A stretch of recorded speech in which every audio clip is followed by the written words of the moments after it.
Good morning students. आज हम लोग हिंदी लैंग्वेज में पार्ट 12 जिसका नाम है काल, इसको पढ़ेंगे। इसका पार्ट 2 कल हम लोगों ने इसमें पढ़ा था पार्ट 1। तो कल पार्ट 1 में जो कुछ पढ़ा था एक बार थोड़ा सा उसको हम लोग फिर से देख लेते हैं। कल हम लोगों ने पढ़ा था कि काल किससे कहते हैं और काल के कितने भेद होते हैं।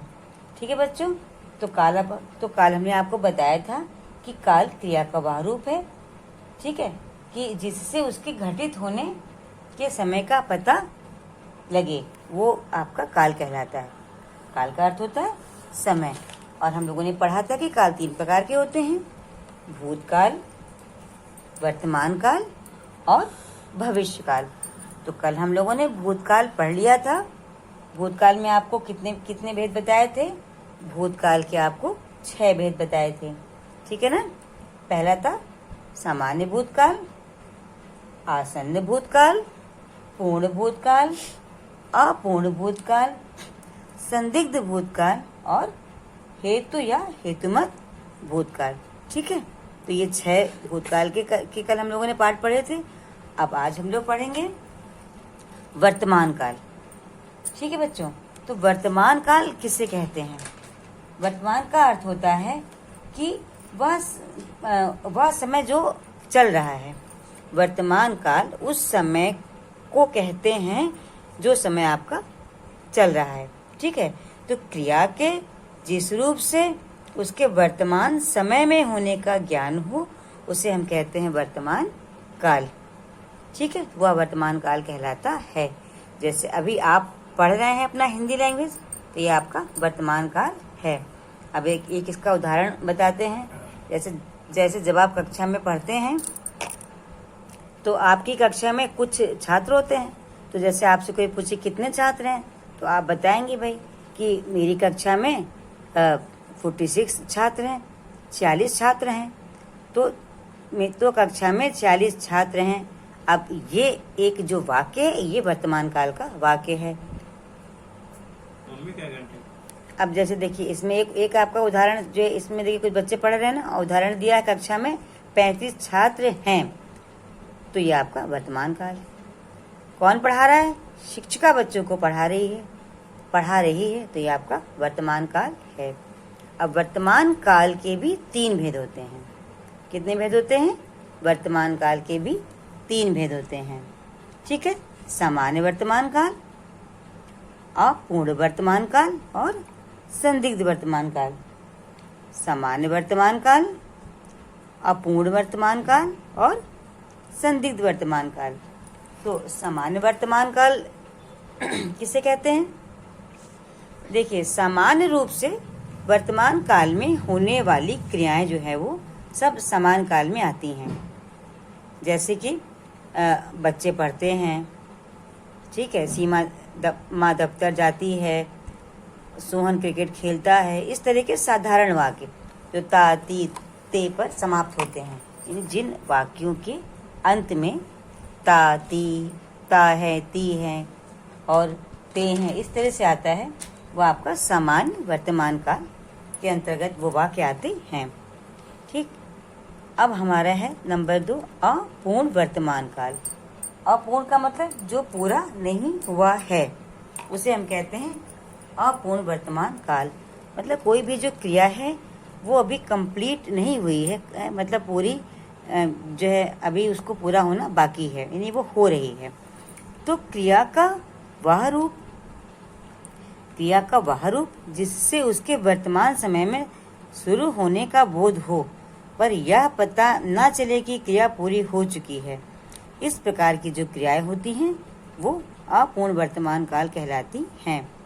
ठीक, जैसे एक इसका उदाहरण हम लोग लेते हैं कि बच्चे खेल रहे हैं। अब बच्चे खेल रहे हैं, ठीक, तो बच्चे के खेलने का तो काम वर्तमान में हो रहा है, लेकिन वो उनका खेलने का काम खत्म हुआ है कि नहीं ये नहीं पता। तो वो प्रोसेस में है, मतलब वो चल रहा है, वो प्रक्रिया उनकी चल रही है कि जो खेलने की। तो वर्तमान समय में उनका कार्य शुरू हो गया खेलने का, लेकिन ये नहीं आपको पता है कि वो क्रिया पूरी हुई है कि नहीं। तो इस तरह के देखिए आपकी बुक में बहुत सारे उदाहरण हैं कि खटारा बस ऊंचे नीचे रास्तों पर चल रही है। बस क्या कर रही है? चल रही है। अभी बस जा रही है, तो ये वर्तमान काल है, लेकिन अपूर्ण वर्तमान काल है क्योंकि क्रिया पूर्णतः संपन्न नहीं हुई है। ठीक, लेखक लाख की गोलियों से खेल रहा है। लेखक किसकी गोलियों से खेल रहा है? लाख की गोलियों से खेल रहा है। तो खेलने का काम वो कर रहा है, अभी उसका काम समाप्त नहीं हुआ है। तो इस तरह के जो वाक्य होते हैं जिनमें क्रिया जो शुरू के होने का बोध हो, लेकिन अभी वो क्रिया पूरी तरह से समाप्त ना हुई हो, ऐसे वाक्य हमारे अपूर्ण वर्तमान काल के अंतर्गत आते हैं। और इन क्रियाओं में अधिकतर वाक्य के आखिरी में, अंत में रहा है, रही है, रहे हैं, इस तरह के जो है क्रियाएं आती हैं। ठीक है, रहा है, रही हैं, ये सब सहायक क्रियाएं होती हैं जो कि वाक्य के अंत में मुख्य क्रिया के साथ जुड़ी होती हैं। तो इस तरह के वाक्य हमारे क्या होते हैं? इस तरह के वाक्य हमारे अपूर्ण वर्तमान काल के अंतर्गत आते हैं। अब हमारा है नंबर 3, संदिग्ध वर्तमान काल। तो संदिग्ध का मतलब क्या? संदिग्ध का मतलब होता है कि जब हमें संदेह हो। संदेह मतलब जब आपको कोई सी बात का डाउट हो, मतलब ना पता हो कि वो काम हुआ है कि नहीं हुआ है। तो संदेह युक्त वर्तमान काल की जो क्रियाएं ही संदिग्ध वर्तमान काल कहलाती हैं। जब क्रिया में आपको संदेह हो, संदेह मतलब शक हो कि वो काम हुआ है कि नहीं हुआ है, तो वो हमारा संदिग्ध वर्तमान काल के अंतर्गत आता है। अब जैसे इसका उदाहरण लेते हैं कि पानी भाप बनकर उड़ रहा होगा। पानी भाप बनकर उड़ रहा होगा। अब देखिए पानी भाप, अब आपको ये संदेह है कि पानी भाप बनकर उड़ रहा होगा। अब पता नहीं उड़ रहा है कि नहीं, हो सकता है कि उस समय जो है ना उड़ रहा हो पानी, लेकिन जब आपने जो देखा हो तब आपका पानी उड़ रहा हो, तो पानी भाप बनकर उड़ रहा होगा। तो इसमें क्रिया के होने में संदेह है। आपको पूरा पक्का नहीं पता है कि वो पानी उड़ रहा है भाप बनकर के कि नहीं। तो ये आपका क्या हो गया? ये आपका संदिग्ध वर्तमान काल के अंतर्गत इस तरह का वाक्य आता है। अब देखिए सांप गुफा में रहता होगा। अब आपको संदेह है, पक्के तौर पर या यकीन से आप ये नहीं कह सकते कि सांप गुफा में ही रहता है। तो जब क्रिया में संदेह हो तब वहां पर होता है आपका संदिग्ध वर्तमान काल। तो इस प्रकार बच्चों संदिग्ध वर्तमान काल की परिभाषा में हम बता सकते हैं कि क्रिया का वह रूप जो वर्तमान में हो रही है। ठीक है, क्रिया का वह रूप जो वर्तमान काल में हो रहा है, इसमें संदेह हो, वो हमारा संदिग्ध वर्तमान काल है। अब हम पढ़ेंगे भविष्यत काल। भविष्यत काल क्या होता है? भविष्य का मतलब होता है जब आने वाले समय में कोई काम हो। ठीक है, तो जब क्रियाएं ना तो हुई हों और ना ही हो रही हों, मतलब कि उस समय जिसमें बात हो रही है तब वो क्रिया ना हुई हो और ना ही पहले हो, और ना ही मतलब कि हुई हो और ना ही हो रही हो, बल्कि वे आने वाले समय में होगी। यानी अभी आप उसका प्लान आपने किया कि वो आप उसको करेंगे, उसकी योजना बनाई है कि हाँ ये काम आने वाले समय में होगा। तो आने वाले समय में जो क्रियाएं होंगी, इसका बोध जब कराएं तब इस प्रकार की क्रियाएं हमारी भविष्यत काल कहलाती हैं। ठीक है, मतलब कि क्रिया ना तो हुई है और ना ही हो रही है, बल्कि अभी वो आगे जाकर के होगी। तो ये हमारा होता है भविष्यत काल। अब देखिए भविष्यत काल के भी हमारे कितने भेद होते हैं? 3 भेद होते हैं। ठीक है, तो भविष्यत काल की परिभाषा में आप लिख सकते हैं कि जिन शब्दों के द्वारा आने वाले समय में कार्य के पूर्ण होने का पता लगता है, उसे हम भविष्यत काल कहते हैं। ठीक है, अब देखिए इसके भी 3 भेद होते हैं। ठीक है, कितने भेद होते हैं? 3 भेद। पहला क्या है? सामान्य भविष्यत काल। पहला क्या है? सामान्य भविष्यत काल। दूसरा क्या है? संभाव्य भविष्यत काल। और तीसरा हेतु या हेतुमत भविष्यत काल। अब देखिए सामान्य भविष्यत काल क्या होता है? सामान्य मतलब कि साधारण। ठीक है, जिसे आप इंग्लिश में आप लोग पढ़ते हैं ना फ्यूचर इंडेफिनिट टेंस, तो वही हिंदी में है समान भविष्यत काल कि आने वाले समय में जिस कार्य के समान रूप से होने का बोध हो, आने वाले समय में जिस कार्य के समान रूप से होने का पता चले या बोध हो, उसे हम कहते हैं समान भविष्यत काल।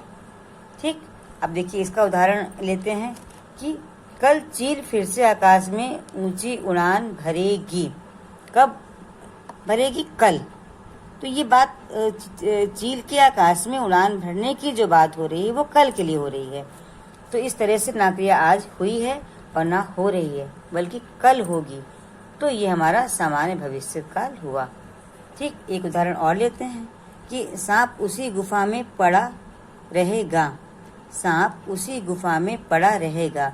ये भी आने वाले समय की बात हो रही है कि जहाँ पर वो अभी होगा वहाँ पर वो पड़ा रहेगा, वो वहीं पर रहेगा आगे, इन फ्यूचर मतलब भविष्य में, आने वाले समय में।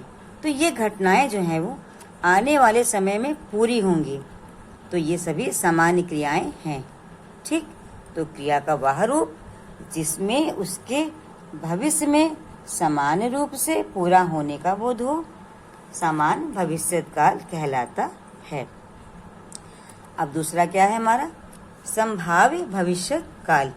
संभाव्य भविष्यत काल बच्चों क्या होता है कि जब हमें किसी भी बात की, जब क्रिया की संभावना व्यक्त हो रही हो, संभावना का मतलब कि क्रिया ये हो सकती है ऐसा। तो जब क्रिया की संभावना व्यक्त हो रही हो तो कि भविष्य में ऐसा होगा। ठीक, तो अब जैसे कि पहले आपको मैं एक इसका उदाहरण मुझे बता दें। जैसे एक इसका उदाहरण लीजिए, शायद पत्रों का अस्तित्व समाप्त हो जाएगा। अब देखिए कि पत्रों का अस्तित्व समाप्त हो जाए, इसके पहले लिखा है शायद, कि हो सकता है भविष्य में आने वाले समय में। अभी तो पत्र, इसका मतलब अभी पत्र आ रहे हैं, लेकिन आने वाले समय में हो सकता है कि ये पत्रों का अस्तित्व समाप्त हो जाए, मतलब पत्र का आदान प्रदान जो होता है वो ना रहे। क्योंकि आप तो देखते इतना, अब व्हाट्सएप है, ईमेल है, ये सब है, तो पत्र इतना कोई कहाँ किसी को लिखता है। तो इसलिए ऐसी बात इसमें आई है। तो ये जो शायद लगा है ये आपका क्या है? संदेह, ये संभावना व्यक्त हो रही है। ठीक है, तो जब क्रियाओं में कोई संभावना व्यक्त हो रही हो तो कि भविष्य में ऐसा होगा, इसका बोध नहीं करा रही है, मतलब ये पक्का नहीं कह रही कि नहीं ऐसा होगा ही, बल्कि उसकी संभावना हो रही है। ठीक, तो तब वहाँ पर क्रिया के, तब वहाँ पर हमारा ये संभाव्य भविष्य काल होता है। अब देखिए एक उदाहरण और लेते हैं। शायद ईमेल पत्रों का स्थान ले ले। अब इसमें इन्होंने कहा है कि शायद, मतलब पक्का नहीं है, ये कोई इस बात का बोध नहीं करा रहा है हमें कि ये ईमेल जो है वो, कि मतलब ईमेल पत्रों का स्थान ले ही लेगा, लेकिन इन्होंने कहा शायद, संभावना व्यक्त हो रही है। तो जब संभावना व्यक्त होती है तब वहाँ पर संभाव्य भविष्य काल होता है। तो इसके बाद तो इसकी परिभाषा को हम इस प्रकार से बता सकते हैं कि क्रिया के जिस रूप से क्रिया मतलब कार्य को करना, क्रिया के जिस रूप से भविष्य में उसके पूरा होने में संदेह या संभावना का पता लगे, वहाँ पर हमारा संभाव्य भविष्य काल होता है। ठीक, तो उसे हम कहते हैं संभाव्य भविष्य काल। अच्छा, अब हमारा क्या है नंबर 3, हेतु या हेतु मत भविष्य काल। अब ये क्या होता है? हेतु या हेतु मत भविष्य काल। देखिए, जब दोनों क्रियाएं एक दूसरे पर आश्रित हों, क्या हों? एक दूसरे पर आश्रित हों, यानी कि एक क्रिया का होना न होना दूसरी क्रिया पर निर्भर करता है। ये हमारा होता है हेतु या हेतु मत।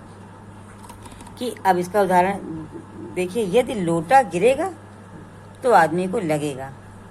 ठीक, अब देखिए लोटा गिरना एक क्रिया है, अब आदमी को लगना ये एक क्रिया है। तो लोटा गिरने की जब क्रिया होगी तभी तो आदमी को लगेगी। तो एक क्रिया दूसरी क्रिया पर आश्रित है।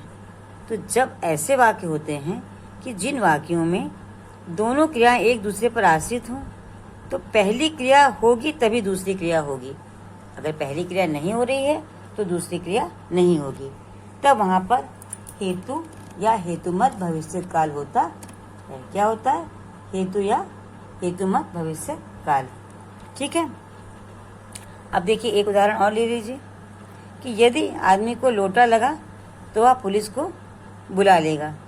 भाई पहला इन्होंने दिया कि यदि लोटा गिरेगा तो आदमी को लगेगा, अगर लोटा गिरा तो आदमी को लगेगा, अगर वो नहीं गिरेगा तो आदमी को लगेगा ही नहीं, है ना। तो पहली क्रिया का होना ही दूसरी क्रिया को पूरा करेगा। नहीं गिरेगा तो उसको लोटा नहीं लगेगा। अब क्या हुआ कि अगर आदमी को लोटा लग गया, उसको चोट लगी, तो क्या करेगा वो? पुलिस को बुला लेगा। तो लोटे का लगना ये क्रिया निर्भर करती है कि वो पुलिस को बुला लेगा। तो पुलिस को वो कब बुलाएगा? जब उसको लोटा लगेगा। तो इस तरह से देखिए उदाहरण से स्पष्ट है कि पहली क्रिया होगी तो ही दूसरी क्रिया होगी। अगर पहली क्रिया आपकी नहीं हुई तो दूसरी क्रिया का होना इसमें संदिग्ध नहीं होगी, वो होगी ही नहीं। तो एक क्रिया पहली क्रिया दूसरी क्रिया पूर्णता निर्भर होती है पहली क्रिया पर, यानी एक क्रिया दूसरी क्रिया पर निर्भर करती है। एक होगी तो दूसरी होगी, एक में अगर डाउट है तो दूसरी क्रिया नहीं होगी। ठीक, तो इस तरह से ये हमारा होता है हेतु या हेतुमत भविष्य काल। तो बच्चों अब आप इस पाठ को पढ़ लीजिएगा और जो PDF अभी आपको हम भेजेंगे उसको काम करने के बाद मेरे पर्सनल व्हाट्सएप नंबर पर पूरा काम करने के बाद भेज दीजिएगा। ठीक है, कोई डाउट हो, कोई दिक्कत हो तो आप पूछ सकते हैं फिर से। Okay, bye.